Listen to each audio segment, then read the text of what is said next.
За аялаа. Тэгэхээр би танд скрин шеэр хийгээд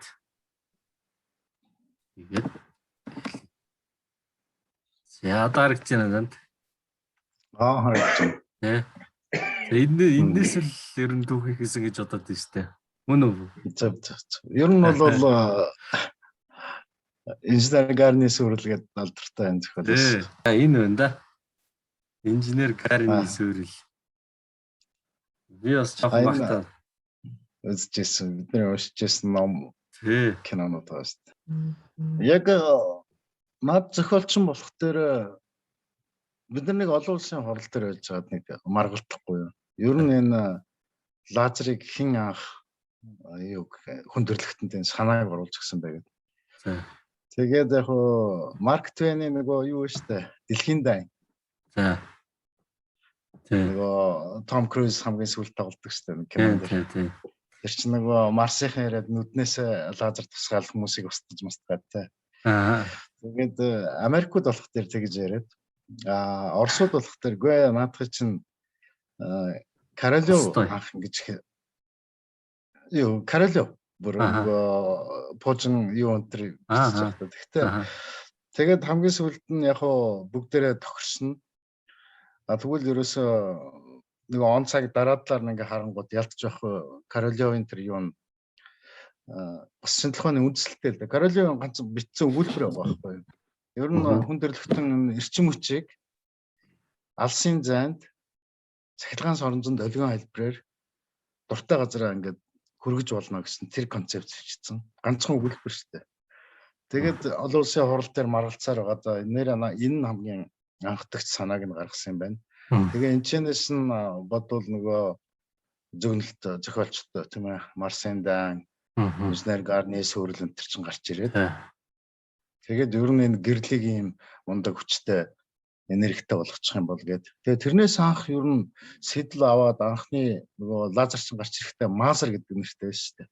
Тэр чинь нөгөө магнетоэлектрик гэдэг нь эхэлж орж ирж байсан үг гэдэг. За. Соронзон цахилгаан. Ер нь зүгээр гэрэл долгион чинь ингээл тэгтээ тэргөө нөгөө орон зайгаар дамжаал ирж байгаа юм чинь цахилгаан соронзон долгионыг бол дамжуулж болж л таараа гэсэн нэмэргүй нэг логик байх гэдэг тийм. Тийм. Тэгээд ерөөсөө энэ одоо нөгөө дэлхийн үүсэл саяны энэ физикийн Нобель авдаг энэ төр чинь ер нь энэ Big Bang гэдэг нэг их тесрэлт боллоо. Асар их том хүчтэй энергиуд ингээд орон зайгаа тэлээд цаг хугацаатайгаа хамт ингээд тэлэгдээд явчлаа. Тэр хооронд одоо галактикууд үүсээд тэ жишээл одоо манай галактик сүүн зам галактик үүсээд тэр дотор нарны аймаг үүсээд тэгээд дэлхий үүсээд амьдрал үүсээд бид нар үүсээд тэгээд тэгэхээр тэн дотор нөгөө энерги яриад байдаг байхгүй. Тэгэхээр ерөөсөө энэ гол дамжиж байгаа нь бол ерөөсөө энэ цахилгаан соронзон долгион хэлбэрээр гэрэл хэлбэрээр. За тэгээд одоо нөгөө өнөөдрийн сэдв маань болохоор таныг Токиогийн технологийн сургууль дээр дээвэр дээр танаас чим төхөөрөмж зөвлүүлчихэд тий энэ нарны гэрлийг лазер болгоод лазераараа ингээд металл магнит задлаад гэх бөөн юм байна. Бас тэгэхээр лазертай холбоотой. Тэгээд сая би ингээд бодож байхад энэ инженер Гарны тэр нэг лазерын пүшгш гэмээсэн байна шүү дээ. Тэр нэг тиймэрхүү байх гэдэг шүү дээ жижиг рүүсэн хэмжээнд. Тий. Тэгээд энэтэй ер нь төстэй юм байна гэдэг санаа сая гинт орж ирэл энэ зургаар л яриагаа эхэлчлээ л дээ. Тий. За. Тий. Тэгэхээр ер нь лазер одоо тэр санаа хаанаас гарч ирсэн юм? Ямар хэдэн жил тань юу юм бэ? Тэднээс эхлэе явж байлаа. Тэгээд ер нь бид нар нөгөө нэг сонирхолтой юм. Манай нөгөө лаборатори тэр манай удирдахжсэн багш маань өөрөө бол яг симуляц юм байхгүй юу? Компьютер симуляц.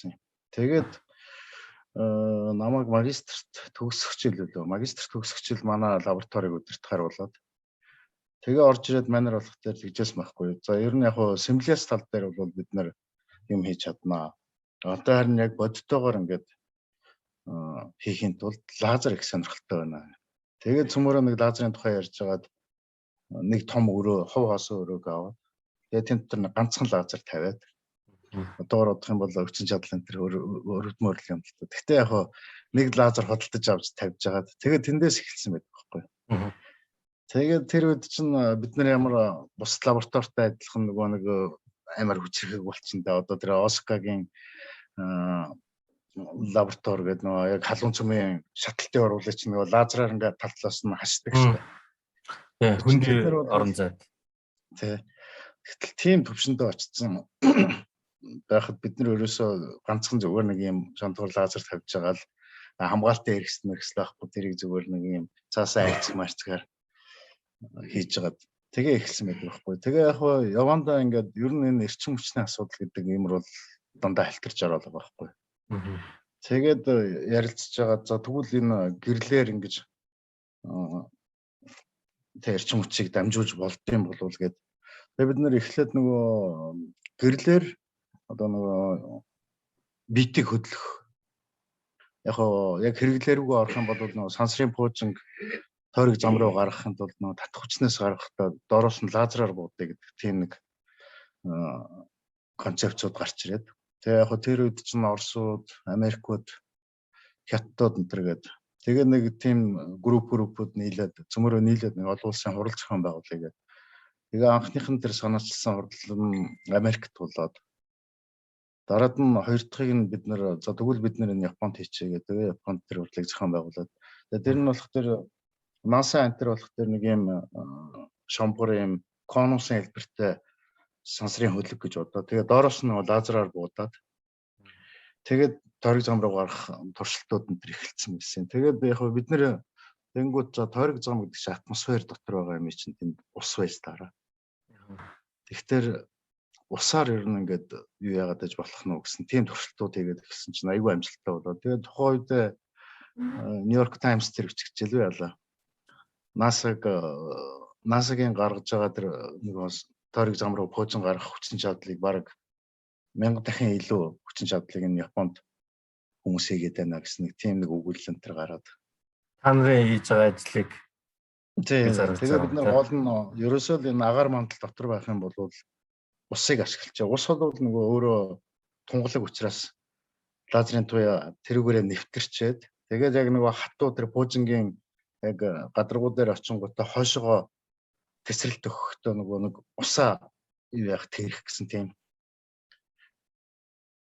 тийм нэг зарчмаар гараад тэгж бид нэр анх эхэлчихсэн байхгүй. Тэгээд ерөөсөө эрчим хүч гэдэг яг сансрын тойрог замд гараад ирчих юм бол пуужингууд бол вакуум орчинд учраас лазерч хамаагүй хүчтэй гаргаад авах боломжтой сансрын пуужингуудыг ч гэсэн ер нь тэр чигээр нь хөдлөхөд болцоотой юм зарчмууд гараад ирж байгаа байхгүй. Тэгээд яг за ингээд сансрын асуудал боломжтой юм байна гэдэг нэг тийм зарчим руу оронготгүй энд байгаа энергийн асуудал гэдэг юм гарч ирж байна. Тэгээд тухайн үед бид нар ярилцж байгаад нэлээд нэг юу яж яг эрчим хүчийг юунд хадгалж болох юм бэ? Бид нар бол айгүй зүгээр яг нөгөө нарийн эрчим хүчний тэр батарей юм уу судалдаг хүмүүсийг бодох юм бол зүгээр л хоорондоо нөгөө брейнсторм хийдэг гэдэг шиг ярилцаад тэгэл ингээл баримтууд ингээл цуглуулах харсан жишээлбэл нэг хамгийн их өргөн хэрэглэгдэж байгаа эрчим хүчний их үүсрэх юм бол нүүрс байна.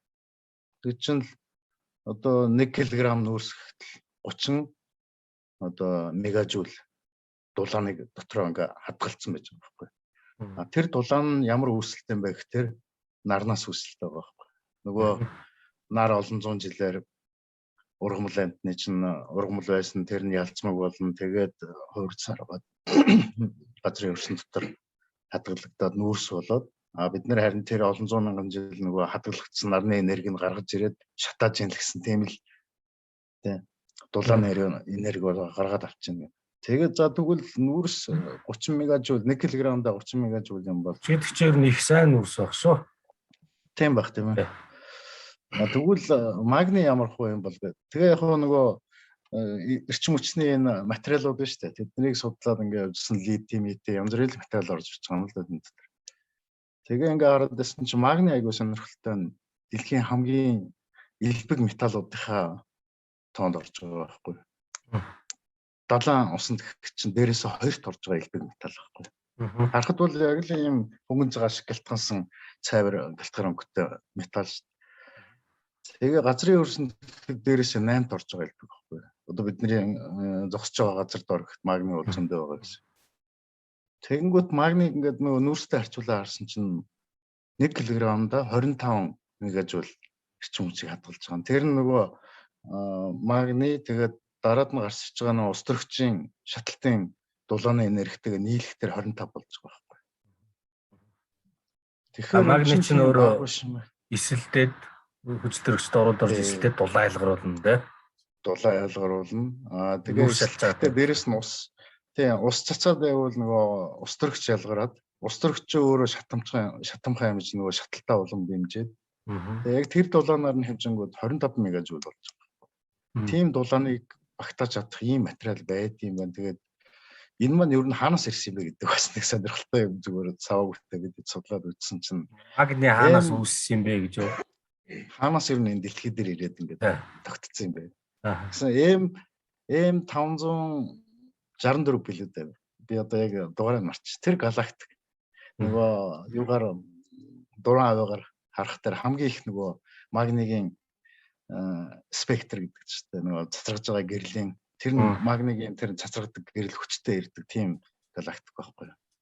Маш том галактик л дээ.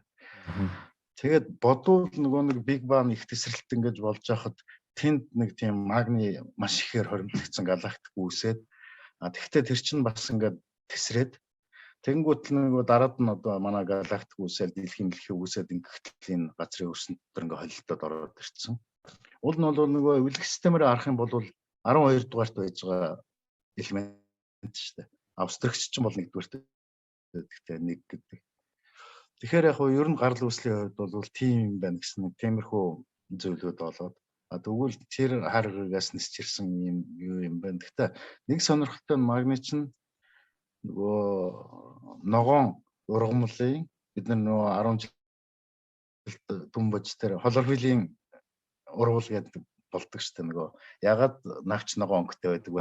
Хлорофиллийн өнгөлөг ингээд үүсээ тэн дээр нарныг л тусах дээр нөгөө юунуудыг хүчил төрөгч нүүрс төрөгчүүдийг ингээд барьдаг. Тэрнийх нь гол барьдаг нь магний байхгүй. Тэгээ магний чинь нарны энерги авангуудаа нөгөө хүчил төрөгчтэйгээ нийлж агаад нөгөө нүүрс төрөгч шүү дээ. Нүүрс төрөгчийг шингээгээд буцаага хүчил төрөгч ялгаруулад байдаг. Нөгөө ногоон бүрхүүл ногоон ургамал ер нь сайн байна гэдэг чинь яг тэр л юм байлаа. Тэгээд ер нь тэгвэл дэлхийг анх үүсгэхэд энэ газрын өрсөнд их баялаг байснараа ногоон ургамал энэ төр үүсгэхэд магний их чухал үүрэг үүсгэсэн юм байна. Нүүрс хүчлийн задлаа буцаагаад хүчил төрөгч ялгаруулдаг процесс чинь магний оролцдог гэсэн үг юм тийм. Магнигийн үүргөөр аягүй том болсон. Тэгээд тэрнээс нь хөөж бодож байгаа бол ерөөсөө энэ магниг тэгвэл дэлхийн гадарга дээр байд тэр нөгөө яг эрдсээрээ байдаг нь ямархуу юм гэхээр нөгөө доломит, магнезит гэдэг нөгөө нэг одоо бидний мэддэг хөдрүүд байгаа байхгүй хаалал хаан гэдэг чулуу тий доломит. Тэгээд тэр нөхдүүдийг ингээд янз бүрийн процесст оруулаад ингээд явсаар байтал хамгийн сүүлд нэг хүчил төрөгчтэй нэгдсэн магний хүчил төрөгч хоёр ингээд нийлцсэн байгаа. Тэр хоёрыг салгах энергийн тухай асуудал яригдахгүй. Тэгээд тэрний энергийг харах дээр 1 молдо одоо 650 киложул энерги байх юм бол тэр хоёрыг ингээд хооронд дундаас тэр хоёрыг салгаж болж байгаа байхгүй. Тийм хэмжээний энерги хүчтэй сална. Тэгэхгүй бол салахгүй нөгөө яг гадна талынхаа электроноор ингээ холбогдсон хоёр нөхөр чинь хүчтэй холбогдлоо. Уучлаарай. Балансаараа бол салгахад илүү их зэн энерги зарцуулах уу? Эсвэл нөгөө эсэлтгэхээр устдаа эсэлтгэхээр тэр хоёрын зөрөө нь ямар вэ? Зөрөө нь ерөөсөө нөгөө онлоор авч үзэх юм бол магнитик шатаахаар хүчил төрөгчтэй нэгдээд маш өндөр хорц гэрэл гаргаад тэгээд нийлчихэж байгаа. Тэгэхээр нөгөө хорц гэрлийнх нь энерги нь хасагдаад нөгөө нийлж байгаа энерги гэдэг чинь бол юунаас энэ нөгөө салах энергиэс бол арай өндөр байгаа байхгүй. Тэгэхээр буцаад нөгөө гэрлийн энерги чи өгжиж нөгөөгөө салгахаас л яг тийм шүү. Тэгэхээр нөгөө гэрлийн буцаагаад өгнө тэгээд салгана гэсэн айгүй энгийн л тийм юу байхгүй зарчим. Одоо гэрлийг хаанаас өгөх вэ? Тэгвэл ийм энерги тэгээ энэ гэрлийг хаанаас гаргаж ирэх вэ? Энэ энергийг хаанаас гаргаж ирэх вэ гэхээр одоогийн нөгөө юу гэдэг нь уламжлалт магниг нөгөө металл магний болгож байгаа тэгээ газрын нөгөө хөдрийг боловсруулад гаргаж байгаа арга чинь одоо нүүрсийг шатаадаг ч юм уу эсвэл электролиз явуулдаг ч юм уу нэг баахан тийм аргууд байгаа. Тэгэхээр бид нөгөө анхнаасаа нарнаас эхэлсэн юм чинь нарлуун давхиад очивол яадаг ингээд. Тэгээд нараа үзэхдээ нар маань бол маш том энерги их үсэр. Тэгэхээр нарны гэрлийг тийм хэмжээний энерги болох боломжийг чинь нөгөө түрүүний хэлдэг Королевоос эхлүүлээл тэ дэлхийн юу лээ дэлхийн дан тэгэл цаашлаа маусар лазер руу орж ирэнгүүтэл нарны гэрлийг бид нар лазерын гэрэл болгочих юм бол ер нь нэг 20 электрон вольт гэж ярьдаг. Одоо зүгээр хар үгээр хэлэх юм бол 20,000 градус Цельс. Тим хэмжээний энерги гаргах нөгөө эрчим хүч болгочих болох юм байна гэдэг юм гараад байна. Тэгэнгүүт за тэгвэл нарыг лазер болгочих. Нөгөө лазераараа нөгөө өрсөн дугаа хүчил төрхтэй нэгдсэн магнига буутчих. Нөгөө хүчил төрөгчөөс салгаад цэвэр магни болгочих. Тэгээ эрчим хүч хэрэгтэй болохоор нөгөө хүчил төрхтэй нийлүүлчих. Тэгэнгүүт энерги гарна, тэрийг наваад ашиглацсан. Тэгэл буцаал нар гарах дээр нөгөөдгөө салгаад бай. Тэгээд салгаал нийлүүлээл тэн дотроос энергийг нь авч ашиглаад байл гэсэн сан. Микрофон ч онцорч. Өөрөөр хэлбэл одоо нүүрсийг шатаахаар карбон ч нөхцөлөрчтэй оролд ороод CO2 үсээд утаа мутаа гардаг. Магний болохоор нэг юм цагаан металл эсэлдээд энерги ялгарлаа магний оксидлуулна. Өөр одоо ямар ч хаягдл баг.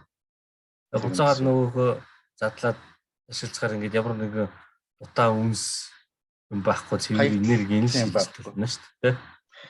Ер нь энгийн үгээр хэлэх юм бол нөгөө металл магниг шатаах дээр үнс болж байгаа нь магний эсэлтэй магний болчихж байгаа байхгүй. Ер нь ч яг тийм л дээ. Одоо энэ нөгөө Австрали интернет дээр яг магний ялгаруулах гэж байгаа сүүлийн үеийн нэлээд том төслүүд яваад байгаа чинь цахилгаан станцын нөгөө хөнгөн үнс шүү дээ. Fly ash гэдэг. Тэр нөгөө магний анхаарлага өндөртэй байхгүй.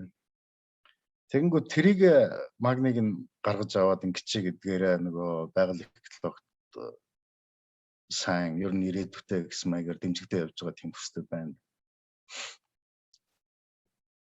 Ерөөсөө анхны санаа нэг тийм л санаанаас бид нар гаргаж ирсэн тийм. Магний шатлаа, магний оксид үүснэ. Зоод магний оксидыг нараас гаргаж авсан лазераараа задлаа, магний гарлаа. Буцаага шатаадлаа, магний оксид боллоо буцаага тий. Тэгээд ерөөсөө бид нар одоо хүндрэлтний эрчим хүчний хэрэглээ жилийн хэрэглээ одоо ингээл өсөөл байна тий.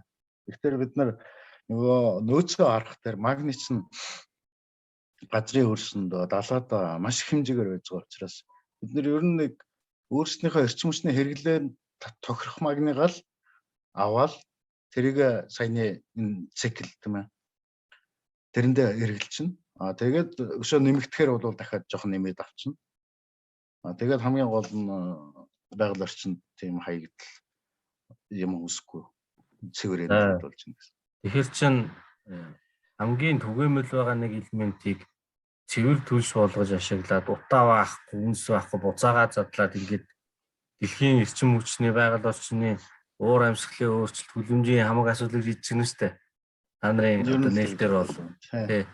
За тэгээд одоо яах вэ? Ер хоол вэ? Ямар хөө төвшөнд ажлууд хийгдсэн байна? Одоо бол ер нь бид нар ямар ч гэсэн үндсэн нөгөө технологийнхаа зарчмуудыг бол гаргацсан. Яг хөө тэгээд нөгөө лабораторийн төвшөнд хийгдэж байгаа судалгаанууд маань яг бодиттой үйлдвэрлэлд нэвтрэхийн тулд нөгөө пайлот төслүүд хэрэг болох юм. Пайлот үйлдвэрээ эхлээ байгуулна, тэрийгээ явуулахаар өртөг зардал хэр байх нь гэдгээр тооцож үзэх. Тэгээд ийм төвшөнд асуудлууд яригдж байна. Зүгээр прототип нөгөө юунууд болж өндөө гараад ирчлээ. Магний батарей. Тэгээд тэрүүгээрээ бид нар чинь янз бүрийн лазераар яг задлж үзээд нөгөө шатцсан магнийн дээр лазер тусгаж агаад буцаагаад нөгөөдгөө яг хэрэг юу магниг хүчил төрөгчөөс нь ялгсан байна гэдгээ үзэхийн тулд шууд цахилгаан гүйдлийг үүсгэж байгаа хэмжээд эхэлж байгаа байхгүй. Тэгэхээр ямар ч гэсэн одоогийн литий батарей энтрийг бодох юм бол хамаагүй өндөр эрчим хүчний багт амжтай.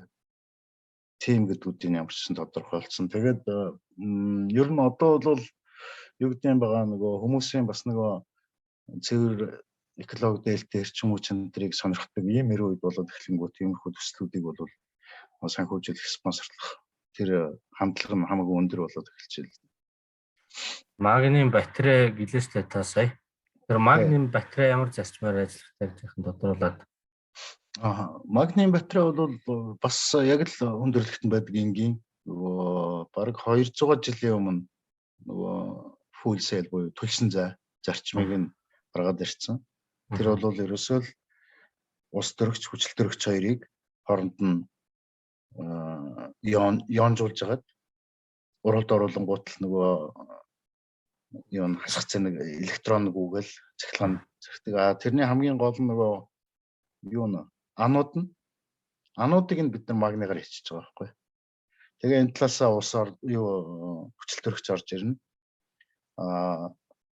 Нөгөө усын талаас нь оруулангууд магний ус хоёр чинь уралд оронгууд ус төрөгч гараад ирнэ. Тэгээд яг хүчин заагаараа нөгөө хүчил төрөгч ус төрөгч хоёр чинь нийлээд ус болж хувираад цахилгаан нь бол батарей электрон бүдэл болоо. Металл магнит дээрээс ус нэмэхээр хүчил төрөгчийг аваад ус төрөгч нь үлдгэнэ шүү дээ. Тий. Тэгээд дараад нь ялгарч байгаа юм нь усал үлдэнэ гэсэн. Усал үлдэнэ гэсэн. Хаягдл гэх юм уу? Машины ядангаас ус гоож олдох гэдэг гэсэн. Энэ бас ус гоож. Тэгэхээр одоо за одоо энэ цахилгаан машин гэдэг зүйлээр ойлгох гэж байна. Тэгэхээр цахилгаан машиныг за миний харцаар нэг хоёр төрлийн цахилгаан машин байгаа юм. Манайхан тооддоггүй болохоос шинэ тарилга бус чинь мундаг сайхан цахилгаан машин. Монголын уламжлалт одоо магадгүй 50 жилийн түүхтэй баг. Тэгээд нөгөөх нь болохоор батарейтай цахилгаан машин тий. Тэгээ батарей чинь айгүй байгаль орчин тохиролтой ер нь бас асуудал ихтэй гэдэг. Гурав дахь асуудал одоо ингээ гараад ирж байна л да. Магний батарейтай машин гэхээр зэрэг одоо хатуу магний ингээд нэг юм түлшний одоо нэг тоосх шиг юм. Тийм үү. Тэгээд тэрийг ингээд байрлуулчихаар түлшний баг шиг нэг юм нүх байх нь шүү дээ. Өглөөгөө хийчихэл дээрэс нь ус тусаагаал ээл машин маань баахан утаагүй давхиж байгаа л. Тэгэл ус шалгарна. Тэгээд магний оксид ялгарна үстэй. Тэгэл магний оксид нөгөө бензин дуслаа гэдэг шиг болох тэр нөгөө кассет шиг юм сугуулж аяал дахиад шинийг сургуулчихна. Тэр нь болохоор одоо нөгөө бензин колонк шиг юмнуудаар зарагдаж байгаа юм. Заавал бензин колонк гэхгүй нөгөө аюулгүй юу учраас зүгээр энэ одоо юу гэдэг миний дэлгүүр энэ дээр ч зараад байна. Талхтаа амтл ингээл тавьчихсан юмнууд байна гэсэн шүү дээ. Талхтаа амтл нэг цагаан металл байж байгаа нь шүү дээ. Голоос металл. Дэргээ сугуулж аваад машин руу гайчдаг. Дуусгаар буцаад аваачаад дуушаачдаг. Буцаагаад тэр нөгөө дэлгүүртээ өгчдөг. Тэ. Нөгөө дэлгүүр нь цаашаа явжингуудаа нөгөө нарны лазертай газар яваачаад шаруулад дахиад сэргийчих чинь гэсэн үг. За тийм болчих юм бол үндсэндээ нөгөө хүндрэлтний байгаль орчин энерги гэдэг асуудал чинь нэгээд төвшөл болохоор л. Тийм тэгээд бас нэг энэ дээр би нэг point өгөх ёстой нэг асуудал нь юу гэхээр бид нар нөгөө далайн усанд хамгийн их хэлбэг байдаг гэж байна тийм. Тэгээ нөгөө магний гаргаж авахын тулд бид нар ерөөсөө энэ далайн усыг юу яа давстаа усан юм чинь. Тэрийг ерөөсөө одоо нөгөө давсгүйжүүлэх гэдэг үзье тий. Нөгөө давсыг нь ялгаж биднэрт бол давсан хэрэгтэй байгаа байхгүй. Тэгээд мэдээ магныг авах гэдэг шүү дээ. Тий. Цэвэр ус бол хүн төрөлхтөнд хэрэгтэй гэдэг. Тэгсэн чинь судлаад ингээ үзсэн чинь цэвэр ус бол үнэхээр бидний бараг анхны шалтгаан чинь цэвэр усан дээр ажиллахгүй болвол одоо яг тэр магний ус илүү чухал. Тий, бидний судалгаагаар эрдэмтдийн төсөөллөөр нөгөө прогноз гаргаад ер нь нөгөө хэрэглээний цэвэр ус гэдэг юм маань одоо 1950-ад оноос ахуулаад ингээд судлахад юу нэ хэрэглээ бол нэг иймэрхүү өсөлттэй байх юм байна гэдэг нэг шугамн жоохон юм нэг өсөлт байгаа байхгүй. Гэтэл яг бодит нөгөө хэрэглээний өсөлттэй нөгөө үйлдвэрлэлүүд ороод ирнэ, янз бүрийн юмнууд ороод ирж байгаа болохоор нөөч өсөө явчихж байгаа байхгүй. Тэгээ энэ хоёрын зөрүүч нь явж байгаад одоо бидний нөгөө усны хангамжийн асуудал болоод тэгээд одоо бол ер нь тэгэл яг цэвэр усны дутагдлалт байгаа хүмүүсийн тоо гэдэг чинь эдэн тэрбумаар хэмжигдэхээр болчихж байгаа. Тэгээд энэ маань 2025 он нөгөө нэгдсэн үндэсний байгууллагын судалгаагаар ер нь бараг 3 тэрбум хүн цэвэр усны юм гачигталд орох юм шүү гэдэг. Тэгээ одоо нөгөө цэвэр усыг гол гаргаж авж байгаа эдийн технологиуд ихтэй нөгөө гэдрэг осмосын даралтын арга гэдэг нөгөө фильтр рүү айгүй өндөр даралтаар шахаж байгаа нөгөө доторх мембран молекул мембран фильтртэй. Одоо энэ станц дээр энэ төр ашигладаг шүү дээ. Тээж дөрөв дээр солиулсан. Тэгэхээр тэд нар чинь дахиад эрчим хүч хэрэглээд байгаа биз. Усыг цэвэршүүлэхийн тулд тэгэнгүүт нөгөө эрчим хүчийг ингээд тооцоолоод үзэхдээ бараг хүндрэлтний хэрэглэж байгаа эрчим хүчний 50% нь ус уухын тулд хэрэглэх гэдэг байна. Одоо зүгээр нөгөө памп насос хамаг юм чинь тэгэл усны хэлэлцээ. Тэгээ нөгөө усаа цэвэршүүлэхэд зориулагдж байгаа энерги чинь тооцоход нөгөө бидний нийт гаргаж авж байгаа эрчим хүчний 50%-ийг нь бид нэр усанд зориулахгүй бол усаа цэвэршүүлэхгүй болохгүй нэ. Тэгэхээр яг бид нар нөгөө дахиад нарлуугаал хандахгүй. За тэгвэл нараар усыг цэвэршүүлж болох уу гэх. Тэгээд яг бидний зарчим бол бас айгүй энгийн. Зүгээр бид нар нөгөө гадаа ингээд ягаад юм атахаар хурдан атчихдаг юм те. Эсвэл хүний бие ингээ хөлс гарах дээр ингээд бүнжитл хөлс байж байгаа. Тэгээд нэг салхинд юм уу ингээд жоохон зогсох дээр ингээд ууршаа алгуулцдаг шүү дээ. Тэгэхээр ер нь ус бол яг 100 градус ууршдаг юм биш байгаа байхгүй. Тэр бол зүгээр бид нар 10 жил заалгасан онлайн л нөгөө идеал нөхцөл гэдгээр тооцсон юм болохоос биш. Бидний зарчим болох дээр усны нөгөө гадаргуугийн талбай гэж ярина. Өөрөөр хэлбэл усыг их л ийм жижигхэн бөмбөлөг болгоод ингээд олзруулаад авах юм бол гадаргуугийн талбай ихслэл гэсэн үг шүү дээ. Тэгчих юм бол ус цаа 100 градус буцалдаг юм байна, ууршдаг юм байна гэдгийг гаргаад тэр механизм дээрээ түшиглээд зүгээр яг нөгөө нарны эрчим хүчээр жоохон нэг 70 градус усыг халаагаад тэгээд бидний тэр нөгөө төхөөрөмжүүдээр ингээ оруулангууд усаа ялгаад эхэлж байгаа байхгүй юу? Энэ талд нь давс, энэ талд нь цэвэр ус хоёроо. Тэгээд 70 усан дээр үдсэн сүүлргөө бүр нөгөө эрэлт судалгааны эрэлтүүд өсөөд нөгөө юуны Токиогийн цэвэрлэх байгууламжийнхан хурж ирээд бид нарт манай нэг юу яхад цэвэрлэхэд та нар туршаад өгөөч гэдэг. Тэгээд нэг баахан тэндээс хаягдл ус авчирж байгаа баахан үз дараад ямар ч байсан цэвэрлэл байгаа байхгүй. Тэгээд за энэ бол боломжтой юм байна гэдэг. Тэгээ одоо тэрний прототип бас гараад ирсэн. Тэгэхээр ерөөсөө нар байх юм бол одоо ялангуяа энэ Сауди Араб мараад энэ юу Дубай тэгээд Сингапур энэ тэд нар нэлээд энэ судалгааг цааш нь үргэлжлүүлээ явж байгаа. Яг энэ зарчмыг нь аваад. Тийм. Арабууд ч нэг мөнгө зараад. Тий. Тэгээд нөгөө жишээлбэл Кыргызстан байна те нөгөө Арал тэнгисгээд том тэнгисийг авчиад хөдөө аж ахуй руу нөгөө юу руу хэрэглээд усыг нь сувгдагч ашигласаар явтлаа. Одоо тэр том талбай чинь юу болсон цөл болоод ууршаа тий үлдчихэж байгаа нөгөө нэг давс ахгүй. Ер нь магний давсл гэсэн үг л да. Магний, кальци энтертэй. Нөгөөх нь салхинд хийсч тий салхинд хийсч нөгөө эсрэгээрээ ногоо тарих гэжсэн газар дээр нь цагаан унтдаг. Манай нөгөө эрдэнтийн цагаан унтдаг шиг байхгүй. Бүрхэд ногоо орохгүй болгоод одоо газарт давсцаад байвал ямар нэгэн ногоо орох гэдэг чинь. Тийм асуудал тулгараад тэгээд яг хөө тэнд ингээд нөгөө давсаа ингээд маш ихээр хоригдлуулсан байгаа байхгүй. Яг нөгөө бордоо болгож авах кали тэнд дотор ч нөгөө бордооны үндсэн кали, кальци юу өнтер азот мазот байгаа байхгүй. За азот ч байхгүй. Нөгөөдөл нь бол байгаа. Тэнгүү тэднийг авчгаар магний нүлцэж байгаа байхгүй. Магний авшин. Тэгэхээр ерөөсөө иймэрхүү байдлаар ингэх юм бол нэг сумаар хоёр тулаа гэдэг шиг ерөөсөө усны асуудлаа, эрчим хүчний асуудалтайгаа цуг шийдэх юм нэг концепц гарч ирлээ гэдэг.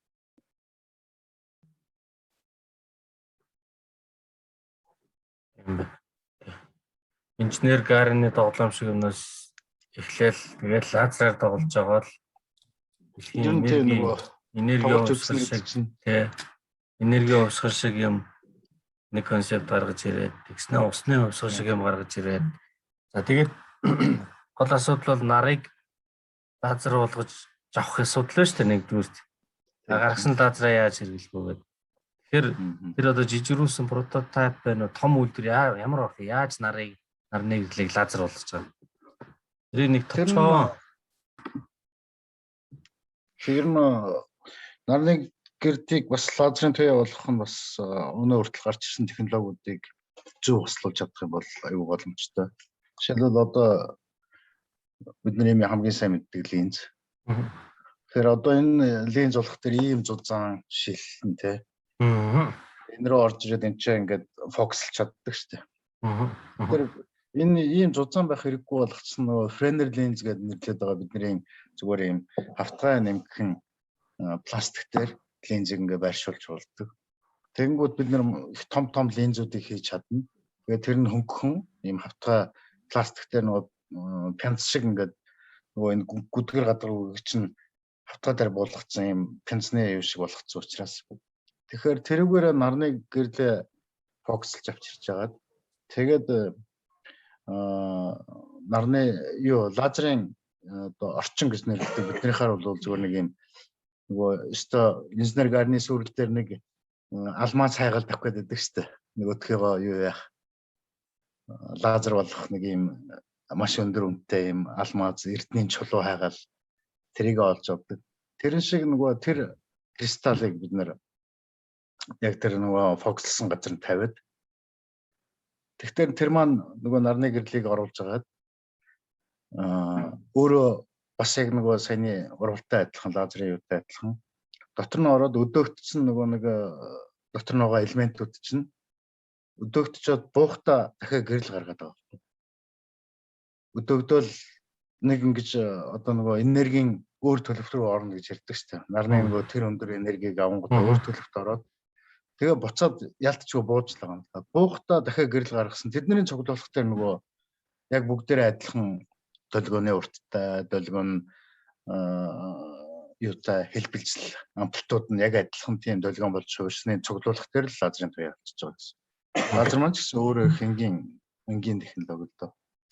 Одоо бол энэ 10 жилийн хүүхдүүд ч гэсэн зааж өгнө гэсэн. Тэгээ яг бидний хувьд бол ямар ч байсан нөгөө Израиль, Америк, Оросууд нэлээд их туршилтууд хийжсэн л да нарны гэрлийг лазеруулах. Тэгээ бидний дотор нь нөгөө тэр өдөөгдөж байгаа элементүүдийг нь хэр их орцтойгоор оруулах уу гэдэг туршилтуудыг нэлээд сайн хийж байгаад тухайн үед бол ямар ч байсан нөгөө гаргаж байгаа эрчим хүчний ашиглуулын коэффициент өндөртөөгөр ингэж гаргаж болд юм уу гэж нэг юуны эрдэмтгийний өгүүлэлээ хэвлүүлээд тэгээ тухайн үед бол дэлхийд дээр хамгийн өндөр одоо ашиглуулын коэффициентээр нарнаас лазер гаргах технологи бол эдний технологи байна гэж хүмүүс шуугилдаж байсан. Тий. Тэгээ ямар ч байсан нөгөө суурийн технологиудаа бид нэр түлхүүр ки технологи гэж нэрдэг. Тэднийг ямар ч байсан ингээд зарчмуудыг батлаад ингээд явчихж байгаа. Дараагийнх нь хийжсэн туршилтууд болохоор за тэгвэл нөгөө лазераараа нөгөө магний оксид гэдэг магний эслигээ буудангууд хэр ашиглуулын коэффициенттэй нөгөө чинь магниг хүчил төрөгчөөс нь салгаж чинь гэдэг туршилтуудыг яг би бол ер нь гол нөө удирдахжсэн юу багнууд бол тэр нөгөө лазераар буудангууд магниг хэр өндөр ашиглуулын коэффициенттайгаар ялах вэ гэсэн яг тэр юун дээр нь төлхөө адилжсэн. Гэтэ мэдээж нөгөө нарны лазер энтригч гэсэн бид нар бүгдээ хамт оролцоо хийжсэн. Манай Монголоос ч гэсэн нөгөө шүтээсийн багш нар энэ төр очиод Хоккайдод туршилтын нөгөө стендэн дээр бас туршилтууд энэ төр хийгдэж байсан юм. Ганц ч тэр технологи хөгжүүлсэн хүмүүс нийлээд нэг компани төр бүртгүүлээд тэгээ патент эзэмшдэг тий. Нөгөө яг гол түлхүүр технологиуд гэж байгаа нарны лазерын байгаа. Саяны тэр нөгөө лазераараа магниг ялгах экстракшн гэдэг. Тэр хоёр дээр нөгөө гол патентуудаа аваад тэгэл компани байгуулаад стартап гэж үз тараал. За ямар ч үс их тийм нөгөө суур шинжтэй мундаг ирээдүйтэй байж болох хөгжлийн чанартай технологиэр л асуу. Тэгээд энэ энерги материал гуравдах нь одоо энэ модонд ороод байгаа ийм л юм тэргээд робот автоматжуулалт талбартай. Энэ гурав бол ер нь цөөхөн одоо манай центр бас бол ингээд нэг мэдээч адилхан төвчөнд үзчихэл энэ технологийн төлхөр юм бол гэж боддог байхгүй.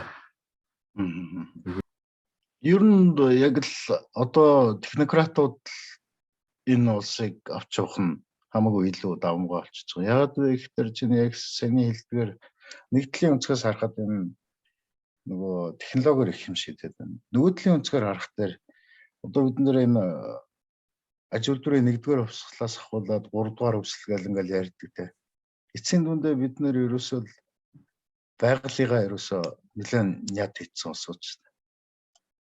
Тэгээд тэрнээсээ болсон проблемондоо өөрснөө юу яагаад эрэгдээд тэгээ одоо эндээсээ яаж гарах уу гээл тэгээд яг хоо эхний байдлаар бол мэдээж энэ 21-р зуун гарангуут л нөгөө доктортой хөгжлийн үзэл баримтлалыг гаргаж ирээл тийм ээ.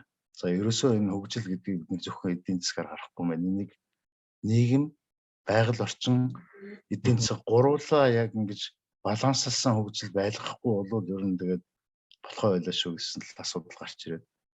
Тэгэхээр ерөөсөө аль ч өнцгөөс нь харсан гэсэн энэ гурван балансыг чинь бариулна гэдэг чинь судлаач нарын гаргаж тавьж байгаа өнцгүүд л хамгийн том гарч ирж байгаа байхгүй. Нөгөө бидний одоо бид жишээлбэл манай технологи дотор ингээ харах дээр учиргүй нөгөө хүн төрөлхтөнд цоо шин те нөгөө Нобелийн шагнал авдаг гэдэг шиг айхтар тийм цоо шин зарчим гаргасан уу гэхээр нэг тийм гаргав. Дандаа нөгөө нэг Билл Гейтсийн хэлдэг шигтэй энэ 2000 жилийн хугацаанд хоримтлагдсан том мэдлгүүдийг маш зөв холболт хийчих юм бол инженеруудын их л ажил болж байгаа. Тэгэх юм бол бид нар ийм тэгэх юм бол ийм боломжтой юмнууд бидний ёстой нөгөө эрдмийн оюуны мэдлэгийн сан дотор байгаад байгаа. Тэгэхээр нөгөө айлаас ирэхээр авдраа авах гэдэг шиг хүн төрөлхтөнд дахиад нэг авдраа авах хэрэгтэй болчихсон. За баярлалаа. Монголын хувьд нэг зүгээр нэг хэлэхэд саяхан бас энэ хятадын нөгөө юуны газар зүйн академийн газар зүйн хөрөлнгийнхэн нөгөө Монгол Оросыг холбосон хурдны галт тэрэгний том мега төсөл байгаа байхгүй. Тэрний нөгөө эрсдлийн үнэлгээг хийгээд тэгээ яг хөө тэр нь болох тэр нөгөө эдийн засгийн эрсдэл, байгалийн эрсдэл, байгаль орчны эрсдэл, нийгмийн эрсдэл гэх гурван эрсдлээр тооцож байгаа юм л да. Тэгээд тэн дотор нөгөө эдийн засгийн эрсдэл дээр авч үзэхдээ нөгөө юунаас замын үдээр дайраад Улаанбаатараар дайраад хоошгоо ирэхүү хүртэл өндөр хурдны галт тэрэг ингээд тавилаа гэх юм бол үүсэж байгаа гол эрсдэл нь Монгол талаас энэ плед төлөөд суух хэн байх вэ гэдэг асуудал гарч байгаа. Нөгөө өндөр хурдны галт тэрэг учраас жоохон үнэтэй шүү дээ. Тэгээд нөгөө завсрын одоо юунууд дээр бол тоочгууд дээр бол зогсохгүй шууд л замын Улаанбаатар баг Сүхбаатар гэж тавьчихна гэсэн үг шин. Тэгэнгүүт нөгөөдөл за тэгвэл монголчуудын нөгөө энэ эрсдэл нь өндөр байна. Монголчуудын нөгөө нэг хүнд нь одоо дотоод зүйн бүтээгдэхүүн бага байна. Энийг нь яаж өсгөх вэ гэдэг асуудал гарна гэх. Тэгэхээр ерөөсөө нөгөө эрдэмтэд нь хэлж байгаа дүгнэлт шүү дээ. Монгол газар нутагт том, хүн ам зүйтэй. Тийм учраас Монголд өндөр технологиг л хөгжүүлнэ. Тэгээд бид нэр тэр өндөр технологиг аваад үйлдвэрлэл болгоно. Масс үйлдвэрлэж байдаг юм уу те. Ингэх юм бол энэ цөөхөн ч гэсэн энэ хүмүүс эдийн засгийн чадамжтай болж эхэлнэ. Тэгсэн тийм үздэг юм жаа юм уу? Эрдэмтдтэй. Тэгэхээр нөгөө эрдэмтэд хэл хязгаар байхгүй гэдэг чинь л тийм. Ямар ч Монголын байх нь. Тэд нар чинь бас нэг аж үйлдвэртсэн том улсын хүмүүс нэг төвшөнд өгсөн баа штэ. Тэр хүмүүс биднийг хараад байна штэ. Ийм үедээ энэ л ерэн зохих юм байна те. Яаж ч арсан цөөхүүлэх нэмий чинь одоо гэхдээ эднийх боловсролын потенциал өндөртэй юм чинь ерөөсөө өндөр технологиг л Монголд хөгжүүлэх нь бол гарах нэг гарцсан энэ эрсдлийг бууруулах нэг гарц гэж хэлж байгаа байхгүй. Тэгэхээр бид нар бас энийг ер нь бодоод яг энэ чиглэлээр чинь сүүлийн нэг 5-6 жил Хятадын шинжилгээ ухааны академийн манай боловсролын яам энтертэй хурж ирээд нэг гэрээ байгуулад байх тэр шинжилгээ ухааны парк байгуулах төслүүдийг нэлээд ярьсан байхгүй. Тэрэн дээрээ дандаа л ерөөсөө өндөр технологиг хөгжүүлэх тийм чиглэлийг тавья гэдэг бодлого гаргах хэрэгтэй байсан. Тэгэхээр яг засгийн газрынхаа төвшөнд ч гэсэн эдгээр бол яг нэг ийм шийдлүүд бол хийгээл явж байгаа. Бид нар нөгөө ядтагтэр л нэг бас буруу хараад байдаг бас тийм биш л дээ. Яг эрдэмтдийн төвшөнд бол гаргалгаа бол ийм байна. Нэгэнт л бид нэр тусгаар тогтносон улсууд юм бол тийм. Зүгээр нөгөө түүхий тийм хараат байдал гэдэг тиймэрхүү юмнууд бол бидний өөрсний нөхцөл байдал чиний хэлээд байгаа. Технократууд гараад ирвэл энэ асуудлыг бол дорн шийдээд түүхээр нь зөөгөөлөөл бид нэр ямар нэг юмнаас хараат тэрвэрээс хараат байна. Тэгээ янз бүрийн юмнаас хараат байгаад харин боловсруулаад нүүрсээ ядаж чиний хийдэг нөгөө gasification хийх гэх мэтлэн олон юм шийдлүүдийг энэ чинь хийх юм бол нөгөөдөл хурж ирээ хамтраад хийчихье. Тэгээд энэ Монгол инженер токоор 21-р зууны Монгол гэсэн юм цуврал яриад байгаа. Тэрэн дээр өнөөдрийн та бүхэн ярьдаг яриа их гой агуулгаар их гой очиж нийллээ. Зөв. Энергийн хувьсгал, технологийн хувьсгал тэгээд цаг үеийн өөрөө технократуудыг бас шаардсан шүү дээ. Тийм ээ. Яг тэгж. Иймэрхүү дүгнэлтээр л дуусгая да. Тэгээ. За танд их баярлалаа цаг гаргаж. Их баярлалаа. Уулзаагаа утсан бас сонирхолтой байлаа. Дараа нь битээр уулзчих жоох тохолцож байгаа дуу болохоор санагдчихтэй. За. Тэгээ. За. За баярлалаа. За баярлалаа. За.